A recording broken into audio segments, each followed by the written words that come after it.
नमस्कार। आज की तारीख में हरा चारा, सूखा चारा और कैटल फीड, पशु आहार हम बोलते हैं, इसके जो रेट है ना वो बढ़ते जा रहे। वो रेट बढ़ने का कारण क्या है? सिंपल सी बात है, उसका शॉर्टेज हो गया है और डिमांड तो बढ़ते जा रहा है। और उसके वजह से क्या हो रहा है कि ये रेट्स बढ़ते जा रहे हैं। अब ये रोकेंगे कैसे? क्योंकि अगर जस्ट हम सोचेंगे, एक डॉक्यूमेंट में पढ़ रहा था कुछ दिनों पहले, डॉक्यूमेंट का नाम है इंडियन फॉडर मैनेजमेंट टुवर्ड्स 2030। मतलब एक 9-10 साल के बाद अगर हम देखेंगे आगे जाके क्या क्राइसिस होने वाला है, तो एक रिपोर्ट पढ़ रहा था, तो उसमें कुछ मुझे इन्फॉर्मेशन इंटरेस्टिंग सुनने में देखने में मिली, तो वो मुझे आपको शेयर करना है। उसमें ऐसा बताया गया है कि आज की तारीख में जो हरा चारा है वो 60% ऑलरेडी शॉर्टेज में है, और जो हरा चारा है वो 20 से 25% शॉर्टेज है। मतलब जो हमारे यहाँ पे जो पशुधन हम बोलते हैं, पशुओं को जो एक रोज़ का खिलाना पड़ता है ना, सूखा, हरा, या फिर जो न्यूट्रिशियस हम कैटल फीड बोलते हैं, उसका कितना शॉर्टेज है, उसका उसके अंदर पूरा ग्राफ दिखाया है। तो वो 20 से 25% ड्राई फॉडर है, और कैटल फीड जो हम बोलते हैं ये कम से कम 50% के आसपास आज के तारीख में शॉर्टेज है।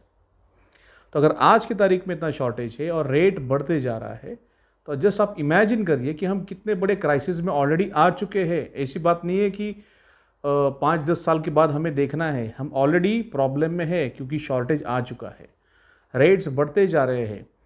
सिर्फ कैटल फीड के बारे में मैं आपको बताऊं तो एक 2-3 साल पहले नॉर्मल जो हम मक्के का जो बेसिकली मेन इंग्रेडिएंट तो मक्का ही होता है, तो जो मक्का है उसके अंदर उसका कॉस्ट जो है ये बेसिकली 18 से 20 रुपये के आसपास मिलता था। आज वो 25 से 30 रुपये के आसपास हो गया, और अगर उसमें और थोड़ा एनरिच किया कुछ न्यूट्रिशन या प्रोटीन, तो वो 40-50 रुपये तक गया है। तो कॉस्ट इतना बढ़ गया है। ड्राई फॉडर जो एक्चुअली इम्पॉर्टेंट है हमारे पशुओं के लिए, but that is actually fibre rich, वो ज़रूरी होता है क्योंकि फाइबर रहेगा तो ही डाइजेस्टिबिलिटी बढ़ेगा। और ये जो लेफ़्ट ओवर रहता है खेत का वो हम यूज़ करते हैं, पर अभी वो भी शॉर्टेज हो गया है। उसकी भी कीमत कम से कम 10 से 20 रुपये के रेंज में चला जाता है जब शॉर्टेज आ जाता है, तो पूरे साल भर में। और हरे चारे के बारे में तो बात ही मत करो, क्योंकि वो पूरे देश में एक ही एरिया में कभी कभी उगता है। कुछ एरिया ऐसे कि जहाँ पे हरा चारा उगाया नहीं जाता है क्योंकि वहाँ पे पानी का शॉर्टेज है। हार्डली 2 या 3 महीना वहाँ पे कल्टीवेशन होता है। तो हरे चारे का तो सवाल ही नहीं है कि उसका बड़ा लेवल शॉर्टेज रहता है। रही बात सूखा चारा या फिर कैटल फीड, उसका भी बहुत बड़ा प्रॉब्लम बढ़ते जा रहा है। अच्छा, ये ऐसा क्यों हो रहा है कि ये बढ़ते जा रहा है शॉर्टेज? कारण क्या है? शुरुआत में ऐसा था क्या पहला? नहीं, पहला बैलेंस में था। पर अभी जैसा पॉपुलेशन बढ़ रहा है हमारा, अभी 2021 है, 2021 में एक अप्रॉक्सीमेटली हम पकड़ लेंगे कि हमारे देश का जो पॉपुलेशन है 135-140 करोड़ के आसपास है, और एक 10-15 साल में वो कम से कम 150 करोड़ के आसपास हो जाएगी। ठीक है, पॉपुलेशन के बारे में हम ज़्यादा नहीं बोलना है क्योंकि वो तो फिर गलत हो जाएगा, उसको हम रोक नहीं सकते, वो तो चलेगा, उसका पेस वही रहेगा। रही बात दूसरी, जो पशु है हमारे इस देश में, उसकी जो आज की तारीख में, अगर क्योंकि जो मैंने डेटा देखा है इंटरनेट पे, तो वो 3-4 साल पहले का डेटा है, फिर भी वो मैं आपको बता देता हूँ। तो 2015-16 के आसपास का जो डेटा मेरे पास है वो 50 करोड़ के आसपास है। और ये पशु मतलब कौन से, जो हम लोग बेसिकली नॉर्मल एनिमल हस्बेंड्री में वो यूज़ करते हैं ना, जो गाय है, बकरियां हैं, भैंस है, या फिर जो मेंढा है। और ये भी जो उन्होंने डेटा दिया है उसके अंदर वो सिर्फ मैच्योर्ड एनिमल्स का दिया है, बच्चों का नहीं है। अगर वो कंसिडर करेंगे तो वो बहुत ज़्यादा रह जाएगा। ठीक है, तो एक टाइमिंग के लिए हम पकड़ लेंगे कि 50 करोड़ के आसपास उनकी जो संख्या है, और हमारी जो है आज की तारीख में 135-140 करोड़, फिर भी इतना शॉर्टेज आ रहा है। और जिस स्पीड से हमारा जो पॉपुलेशन बढ़ रहा है उसको अगर हम ध्यान में रखेंगे, तो ऑन द अदर साइड ये थोड़ा डरने वाली बात हो गई है कि जो हमारी पशुओं की जो संख्या है वो उस लेवल से नहीं बढ़ रही है। ऐसा क्यों? क्योंकि आज के तारीख में जो उनको उगाने के लिए जो जगह लगती है, ठीक है, वो धीरे धीरे कम होते जा रही है। क्योंकि बेसिकली हरा चारा हो या सूखा चारा हो, उसको तो खेत में उगाया जाता है। हाइड्रोपोनिक टेक्नोलॉजी तो ये अभी की बात हम पकड़ लेंगे इस देश में, वैसे तो ये बहुत ओल्ड टेक्नोलॉजी है, इसको 90 से 100 साल हो चुका है, पर हम पकड़ लेंगे चलो इंडिया में अभी की टेक्नोलॉजी है 5-10 साल पहले की। तो हम लोग अभी आज की तारीख में खेत में उगाते हैं। अगर यही खेत अगर कम होते जा रहा है तो फिर आगे जाके हम कैसा वर्कआउट करेंगे? क्योंकि हम इंसान तो एक सिंपल सी मेथड है, अगर किसी के पास 2 एकड़ ज़मीन है और उसमें अगर वो 10-20 हज़ार स्क्वायर फीट में अगर चारा लगा रहा है तो एक 5-10 साल के बाद तो वो क्या करेगा कि तरकारी का तो रेट बढ़ता है, धान को रेट बढ़ता है, तो वो धीरे धीरे क्या है, जो जगह हम खेत में एक अलॉट करके रखते हैं ना कि इनको हमको खिलाना है, तो ये जगह उनके लिए हम लोग ने अलॉट करके रखी, वो भी हम धीरे धीरे ख़त्म कर देंगे, ख़त्म हो जाएगा वो। वहाँ पे भी हम लोग कुछ वेजिटेबल प्रोडक्ट्स लगाएंगे, ठीक है। तो अल्टीमेटली क्राइसिस तो सबसे बड़ा आने वाला है एनिमल्स के ऊपर, कि फिर उनको आप खिलाएंगे क्या। रही बात, हर चीज़ अगर आप परचेस करेंगे खिलाएंगे तो फिर आपका जो कॉस्टिंग बढ़ते जा रहा है। आज की तारीख में अगर आप देखेंगे तो कॉस्ट बढ़ते जा रहा है। जो जो कोई सूखा चारा है, हरा चारा है, वो 2-2, 5-5, 6-8 रुपये से बढ़ते जाएगा। हर साल का अगर आप देखेंगे तो इंक्रीमेंट बढ़ते होते जा रहा है, और डिमांड है वो बढ़ते जा रहा है, सप्लाई कम हो रहा है। तो इतना मैं स्टोरी आपको क्यों बता रहा हूँ, ठीक है। ये बताने का कारण ये है कि एक टाइम ऐसा आएगा कि हमें सोचना पड़ेगा, और वो टाइम अभी आ चुका है। हमें इसके बारे में सीरियसली सोचना है। जगह हम एक्सपांड नहीं कर सकते, हम अभी हॉरिजेंटली एक्सपांड नहीं कर सकते, क्योंकि जो ग्लोबल वार्मिंग हो रहा है ना, उसके वजह से हर रोज़ जो ज़मीनें हैं कुछ परसेंट में वो बंजर होते जा रही है, ओके। वो एरिया अंडर कल्टीवेशन कम होते जा रहा है। तो फिर आप क्रॉप कहाँ पे लगाएंगे? फिर वो दोनों सवाल खड़े हो जाते हैं, वेजिटेबल्स के लिए या फिर ग्रास के लिए भी। आपका एरिया अंडर कल्टीवेशन धीरे धीरे कम होते जा रहा है, और आप जस्ट सोचिए कि 10-12 साल के बाद, 10-15 साल के बाद ये जितना भी क्राइसिस है और बढ़ने वाला है, कम तो नहीं होने वाला प्रॉब्लम। जब पॉपुलेशन बढ़ेगी तो हर चीज़ बढ़ेगा ही बढ़ेगा, उसके ऊपर अभी हम कुछ कर नहीं सकते। हमें सिर्फ अभी सॉल्यूशन निकालना है कि इस पॉपुलेशन जो ग्रो हो रही है इसको हम सेटिस्फाई या फिर उसके आसपास कैसा रख सकते हैं, इसका बैलेंस। क्योंकि अगर पॉपुलेशन बढ़ रही है और ऑन द अदर साइड जो एनिमल्स है उनकी जो संख्या है वो पेस में अगर नहीं बढ़ रही है तो गैप बढ़ेगा। गैप बढ़ेगा तो डिमांड है वो इतना बढ़ने वाला है, सप्लाई कम है। एक टाइम ऐसा आएगा कि दूध का जो रेट है वो इतना हो जाएगा कि कोई परचेस नहीं कर पाएगा, फिर उसमें वापस एडल्ट्रेशन भी चालू हो जाएगा, ठीक है। तो हमें इसके बारे में सोचना है। सिर्फ दूध का इशू नहीं आएगा, मीट का भी इशू है, क्योंकि हम लोग गोट्स और जो बाकी के एनिमल्स है उसके ऊपर हम मीट पर्पस के हिसाब से भी प्लानिंग करते। तो दोनों मार्केट में बहुत बड़ा एक क्राइसिस होने वाला है। So we have to overcome on this crisis. Hydrophonic fodder जो ये टेक्निक है, मैं ये नहीं बोल रहा हूँ कि हमें सबको इसके ऊपर ही स्विच होना है, नहीं, ऐसा कोई बोलना नहीं है मेरा। हम जैसा एक वन ऑफ द सॉल्यूशन हमने निकाला है, और बहुत से जो फार्मर्स है या जो इसके ऊपर काम कर रहे हैं अलग अलग सॉल्यूशंस के ऊपर, कोई साइलेज के ऊपर वर्कआउट कर रहा है, that is very good option. पर एक टाइम आएगा कि उसको भी हम प्रोड्यूस करने के लिए किधर ना किधर तो कम पड़ेंगे ना। साइलेज को भी उगाने के लिए जो पहला चारा लगाया जाता है खेत में, वो जो जगह आज की तारीख में अंडर कल्टीवेशन है वो कल भी कम होने वाली है। तो हमें सबको मिल के ये सोचना पड़ेगा कि we have to think about future. वो हमें सोचना पड़ेगा कि 8-10 साल के बाद क्या होने वाला है, 20 साल के बाद हम कितने बड़े क्राइसिस में आने वाले हैं, ओके। ये एक वन ऑफ द टेक्नोलॉजी है जिसको हम यूज़ करके हमारा थोड़ा कुछ लोड कम कर सकते हैं, ठीक है।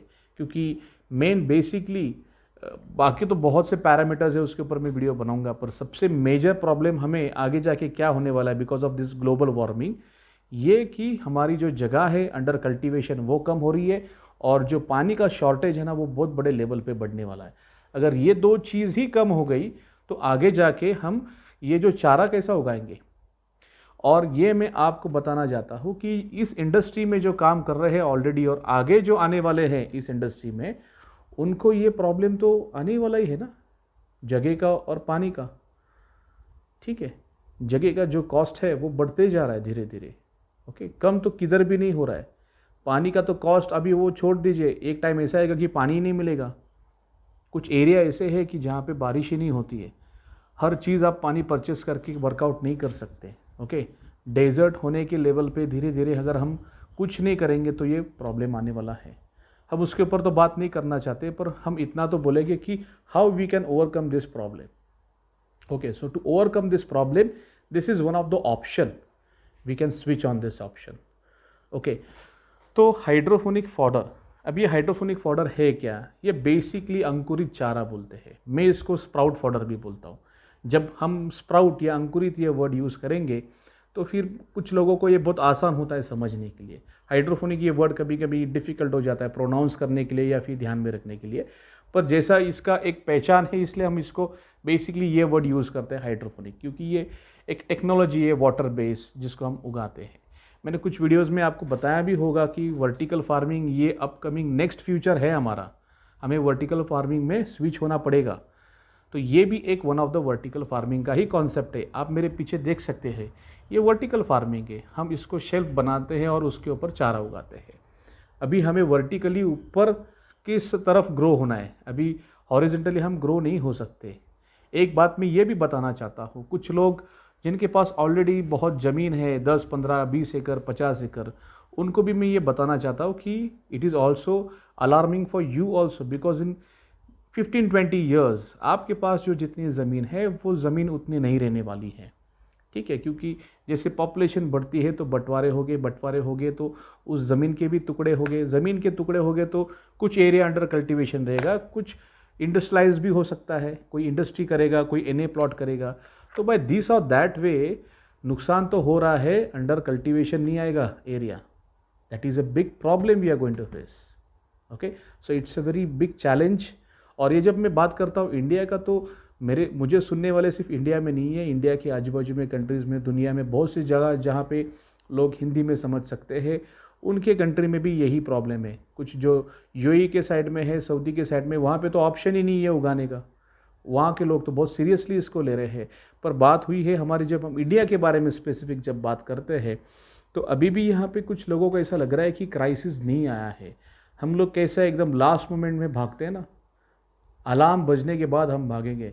मुझे आपको यही बताना है कि don't wait for 11th our, आप शुरुआत से ही इसको थोड़ा समझने का कोशिश करो। और मैं आपको आज की वीडियो में, क्योंकि ये मैं शुरुआत में ही बोलने वाला था, मैं अभी आपको बताता हूँ, मैं आपको एक इसके मामले में एक न्यूज़ देने वाला हूँ, and that is a good news, because ये क्राइसिस तो चालू हो चुका है, ठीक है। हम क्या कर सकते हैं, मैं क्या कर सकता हूँ इसके अंदर, आपको भी मिलना पड़ेगा, हमको एक साथ मिलके इसके ऊपर वर्कआउट करना है। क्योंकि ये सिर्फ इंडिया के बारे में नहीं सोचना है, हमें पूरे दुनिया के बारे में सोचना है। अगर हम इसको एक ऐसा थॉट से लेंगे कि एक कुछ अच्छा काम करना है, ये मैंने सोचा है, इसलिए मैंने ये एक डिसीजन लिया कि आज मैं आपको इस वीडियो में बताऊँगा। और मैंने ये डिसीजन लिया है कि ये जो हम हाइड्रोफोनिक फॉडर पे लास्ट 11 साल से काम कर रहे हैं, इसमें जो हमें चैलेंजेस आया है, या इसमें जो इम्पॉर्टेंट सबसे बड़ी चीज़ होती है वो है डेटा। हमने 10-11 साल से इसके ऊपर इतना वर्कआउट किया, इसमें इतने number of trial and error किए हैं कि हमें इसमें अच्छी खासी जानकारी मिल चुकी है।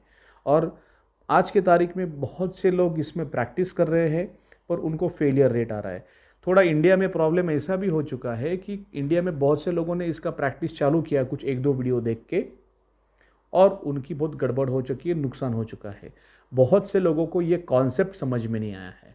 और बात ऐसी हुई है कि अगर कॉन्सेप्ट नहीं क्लियर होगा तो आप ये प्रोजेक्ट सक्सेसफुली रन कैसा करेंगे। और हमारे देश में और आजू बाजू में भी क्या हुआ है कि गलत तरीके से अगर इसको प्रोसीड करेंगे तो आपको फेलियर फिक्स है, क्योंकि ये थोड़ा टेक्निकल है, इतना आसान भी नहीं है। पर अगर हाँ डेफिनेटली आप इसको समझ लेंगे तो आसान होगा। तो इसके ऊपर मैंने सोचा है कि जो हम लोग लास्ट 6-7 साल से लोगों को ट्रेनिंग देते हैं या कंसल्ट करते हैं, मेन इंपॉर्टेंट बात होती है डेटा देना। ओके, नॉलेज अगर आप बांटोगे तो वो ज़्यादा बढ़ेगा। तो फिर मैंने ये डिसाइड किया कि ये जो नॉलेज है इसके रिलेटेड, वो मैं आपको स्टेप बाय स्टेप यूट्यूब के थ्रू या फिर मेरे वेबसाइट के थ्रू आपके सामने मैं लेके आऊँगा। आपको इसके रिलेटेड जो जानकारी चाहिए वो मैं आपको इस प्लेटफॉर्म पे देने वाला हूँ, ठीक है। इसके बहुत से हम सीरीज़ बनाएंगे, क्योंकि हमने कुछ 6-8 महीने पहले 5-6 वीडियोस डाले थे, फिर हमने उसको निकाल दिए। कुछ लोगों ने बोला कि आपने वीडियोस डाला फिर निकाला क्यों? क्योंकि उसका कारण ऐसा था कि वो बीच के कुछ पार्ट थे, हमने वो वीडियोस डालने के बाद कुछ लोग कंफ्यूज हो गए कि उसका शुरुआत का पार्ट नहीं डाला आपने, इंपॉर्टेंस के बारे में। क्योंकि जब हमने हाइड्रोफोनिक को कौन से पैरामीटर्स कंट्रोल करने हैं उसके ऊपर वीडियो कवर किए, तो लोग बोले हाँ ठीक है, पर ये इसका फ़ायदा क्या है ये भी मालूम होना चाहिए ना हमें। तो फिर हमने इसका एक सीरीज़ बनाया, एक लिस्ट बनाया है कि इसमें कम से कम हम 40-50 videos in next few months हम इसको यूट्यूब पे डालेंगे और हमारे वेबसाइट पे डालेंगे, और इसको एक सीक्वेंसली प्लेलिस्ट बनाएंगे। इसका इम्पोर्टेंस क्या है, इसका बॉडी पे क्या इफ़ेक्ट होता है, गाय के, बकरियों के ऊपर या फिर घोड़े के ऊपर या फिर सूअर के ऊपर, जितने एनिमल्स को आप ये फीड कर सकते हो उसका जो डेटा है हमारे पास, वो हम आपको सिस्टमेटिकली बताएंगे। उसको गाय को कितना खिलाना है, बकरे को कितना खिलाना है, ये कैसा उगाना है, इसका प्रोसीजर क्या है, इसके कौन से पैरामीटर्स आपको ध्यान में रखना पड़ेगा उगाने के लिए, क्योंकि आज के तारीख में गड़बड़ वही होती है, लोग इसमें जो इम्पोर्टेंट पैरामीटर्स है, फैक्टर्स है, उसको कैसा कंट्रोल करना है यही मालूम नहीं है, इसलिए ये फेलियर आता है। तो जब आपको रूम बनाना है, ये रूम कैसा बनाना है, उसको फ़ैन किधर लगाना है, कूलर कौन सा लगाना है, पानी का पीएच क्या होता है, टीडीएस क्या होता है, ये जो छोटे मोटे चीज़ें जो मैं मेरे ट्रेनिंग से देता था, वो हर सब कुछ डेटा अभी मैं इंटरनेट पे अपलोड करने वाला हूँ। इससे मेरा फ़ायदा क्या होने वाला है? मेरा फ़ायदा ये होने वाला है कि ऑलरेडी जो मेरे पास से जिन्होंने ट्रेनिंग लिया है या जो कंसल्टेशन करते हैं, देखिए ये ट्रेनिंग बेसिकली, कंसल्टेशन तो लॉन्ग टाइम के लिए चलता है हमारा, 2-2, 4-4, 6-6 महीने के लिए, पर जो ट्रेनिंग होता है वो 1 या 2 दिन का होता है, ठीक है। तो बात ऐसी होती है कि 1 या 2 दिन में होता है, तो मुझे भी बहुत मुश्किल होता है कि 1-2 दिन में उसको पूरा कॉम्प्रेस करके सिखाना। ये तो सिर्फ बात ऐसी रहती है कि कोई पेमेंट करता है, हम लोग उसको सिखाते हैं, पर ये कितना सीरियसली समझ पाता है ये भी बहुत ज़रूरी है। मैं तो पूरा तरीके से मेरे पास से डेटा देता हूँ। बात हमारे ध्यान में ऐसा ही है कि फिर बाद में लोग भूल जाते हैं, हम उनको सॉफ्ट कॉपी देंगे, भूल जाते हैं।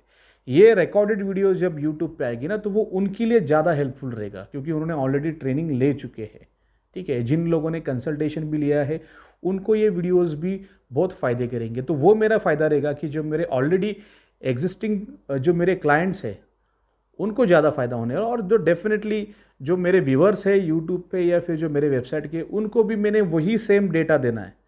मैं कोई पार्शलिटी नहीं कर रहा हूँ कि इनको डेटा देना है और इनको अलग डेटा देने वाला है, दोनों को मैं सेम डेटा देने वाला हूँ। सिर्फ एक चीज़ होती है ऐसी कि जो हम हमारे थ्रू जो कंसल्टेशन होता है उनको हम सर्विस देते हैं, ओके। इसमें हम क्या करेंगे, आपको डेटा देंगे, ओके। तो ये डेटा की भी बहुत ज़रूरत है, लोगों के पास डेटा नहीं होने की वजह से बहुत जनों का नुकसान हो जाता है। तो as a responsible person in this field, at least in this field, as I know, इसमें एक 11 साल से काम किया है, तो एक अच्छा खासा कॉन्फिडेंस आ चुका है। हमने बहुत से लोगों का प्रॉब्लम ही सॉल्व कर दिया है, और आगे हमें प्रॉब्लम ही सॉल्व करना है, तो थोड़ा इसको सीरियसली लेना है। कुछ लोगों ने इसके ऊपर कमेंट्स किया कि ये सही नहीं है, वर्कआउट नहीं है। मुझे उनको भी रिक्वेस्ट करना है कि आप पहले ये बात समझ लीजिए, मैं जिस तरीके से उसको एक्सप्लेन करने वाला हूँ, आप कुछ वीडियोस, ये चैनल को सब्सक्राइब करना, तो जब इसके ऊपर 30-40 वीडियोस आप देखेंगे इस टॉपिक को लेके, तो डेफिनेटली आपका कॉन्सेप्ट तो क्लियर होने वाला है। मैं 1-2 वीडियो में ये कवर कर नहीं सकता, ये मुझे भी मालूम है, इसलिए मैंने एक पूरा सीरीज़ बनाने का सोचा है, ओके। तो जब आप इसको देखेंगे, कुछ चीज़ें उसमें प्रैक्टिकली करके दिखाएंगे, कुछ चीज़ें उसको हम लोग थियोरेटिकली आपको एक्सप्लेन करेंगे, कुछ चीज़ें आपको लैब रिपोर्ट एक्सप्लेन करेंगे। हमें ज़रूरत है कि हम आगे जाके कैसा प्रॉब्लम सॉल्व करना है। अल्टीमेटली मेरे सामने, आपके सामने यही चैलेंज है कि how we are going to overcome this problem, because problem तो ऑलरेडी स्टार्ट हो चुका है, कुछ लोगों को सेंस नहीं हो रहा है, कुछ लोगों को हो चुका है। अगले 10-15 साल में तो 101% सबको सेंस होने वाला है। जब उनको खिलाने के लिए कुछ नहीं रहेगा ना, तो 101% सबको सेंस होने वाला है। तो 5-10 साल रुकने की ज़रूरत नहीं है। मैं आपको बोलूँगा कि अभी इसको शुरुआत थोड़ा थोड़ा समझने का कोशिश करो। मैं आपको नहीं बोलूँगा चलो प्रैक्टिस चालू करो। जो मैं अभी वीडियोस डालूंगा यूट्यूब पे, उसको पहला देखो, समझो इसका एडवांटेजेस क्या है। मैं टेक्निकली आपको समझाऊंगा, जहाँ पे ज़रूरत है उसका डेटा भी आपको मैं शेयर करूँगा, तो आपको भी आसान होगा कि ये समझने के लिए कि ये डेफिनेटली कितना हेल्पफुल रहेगा हमें आगे फ्यूचर में। बस ये मैं आपको बताना चाहता हूँ, और मेरे तरफ से मैं क्या कर सकता हूँ वो तो मैंने आपको बताया है कि हम इसके रिलेटेड जितने वीडियोस हम बना सकते हैं, क्वेश्चन एंड आंसर्स बहुत है, जो अभी तक कम से कम 30-40 क्वेश्चंस हमारे पास ऑलरेडी आ चुके हैं, रिपीट क्वेश्चंस रहते हैं। तो मैं इस रिपीट क्वेश्चंस के ऊपर भी एक अलग से सीरीज़ बनाने वाला हूँ, क्वेश्चन एंड आंसर्स। कुछ लोग बोलते हैं दिन में कितने बार पानी मारने का, पानी सीड्स पानी में कितना सोक करने का है। अभी ये अलग अलग रीजन्स रहते हैं, उसके हिसाब से हमें गाइड करना पड़ता है, तो उसके हिसाब से मैं थोड़ा डिटेल में वीडियोस बना के यूट्यूब पे और मेरे वेबसाइट पे डालूंगा तो आपको समझने में भी आसान होगा। और बेसिकली ये जो हिंदी वीडियोस बना रहा हूँ ये एशियन कंट्रीज़ में, मतलब इंडिया में है या फिर पाकिस्तान है या फिर बांग्लादेश, नेपाल और यूएई, सऊदी, जो हिंदी समझ सकते उनके लिए तो ये आसान है समझने के लिए, या फिर जो हिंदी समझ सकते हैं इंडिया के बाहर कोई भी कंट्री में तो उनके लिए आसान है। पर कुछ लोग ऐसे भी हैं जिनको ये लैंग्वेज नहीं समझता है, तो हमने ये भी सोच लिया है कि एक नया चैनल बनाएंगे जो इंग्लिश में रहेगा और वहाँ पे भी हम लोग एक सीरीज़ चालू करेंगे और वही जानकारी हम टोटली नए से शूट करके वापस वो इंग्लिश में वीडियोस डालेंगे। क्योंकि ये सिर्फ इंडिया में प्रॉब्लम नहीं है, पूरे दुनिया में प्रॉब्लम है, बल्कि मैं तो बोलूँगा दुनिया में ज़्यादा प्रॉब्लम चल रहा है। क्योंकि आज हम लोग कुछ लोगों के साथ कनेक्ट है तो हमें पता चल रहा है कि वहाँ पे तो क्राइसिस ऑलरेडी चालू हो चुका है। वहाँ पे डेजर्ट है तो वो क्या उगाएंगे, बारिश ही नहीं होती है। अभी यूएई में हमारे कुछ क्लाइंट्स है, बारिश ही नहीं होती तो वो तो उनको इस कॉन्सेप्ट पे ऑलरेडी स्विच होना ही है, डेजर्ट है वहाँ पे, तो क्या सोचेंगे। अभी यहाँ पे कैसा अभी तक इतना प्रॉब्लम नहीं आया है। मैं आपको बोलूँगा आप इसको समझ लीजिए और ये it's very serious, it's alarming. आप इसको थोड़ा सीरियसली लेके इसको एक पॉजिटिवली ले लीजिए। मैं नहीं बोलूँगा कि ये बहुत बड़ा क्रांति लेके आने वाला है, हम कोशिश करेंगे कि ये फॉर्डर सिस्टम आपको थोड़ा सा भी अगर सपोर्ट कर दिया तो मुझे बहुत अच्छा लगेगा। मैं जो कोशिश कर रहा हूँ आपको देने का, I will be very much happy in that case अगर ये आपको टेक्नोलॉजी आप तक पहुँचे। मेरा आज के बाद यही काम रहेगा कि how I can bring awareness in you, क्योंकि कुछ लोगों के पास गलत इन्फॉर्मेशन है। मैं ये अवेयरनेस करने का काम चालू कर रहा हूँ। इसके ऊपर मैं एक वीडियोज़ आपके सामने लेके आऊँगा, कुछ ब्लॉग्स भी रहेंगे, जो तरीका रहेगा मैं आपके सामने आऊँगा और ये सब डेटा आपको देने वाला हूँ। सो उसके लिए आपको डेफिनेटली चैनल को भी सब्सक्राइब करना पड़ेगा और वो बेल आइकन बजाइए और उसको दबाइए तो फिर आपको जो नोटिफिकेशन आएगा वो भी। और वेबसाइट पे भी अभी तो हमने वेबसाइट पे कुछ डाला नहीं है, उसको प्रॉपरली सही से ऑर्गेनाइज करेंगे और बहुत ही जल्दी जो वीडियोस इसके ऊपर आएंगे वो उसके ऊपर भी आएंगे। क्योंकि हर चीज़ इसमें सीरीज़ में होती है कि नहीं मालूम नहीं है, वेबसाइट पे प्रॉपरली हम सीरीज़ में भी डालेंगे तो आपको आसान होगा एक्सेस करने के लिए। ओके, सो नेक्स्ट वीडियो में जल्दी से लेके आओगा, तब तक के लिए bye. Thanks for watching this video.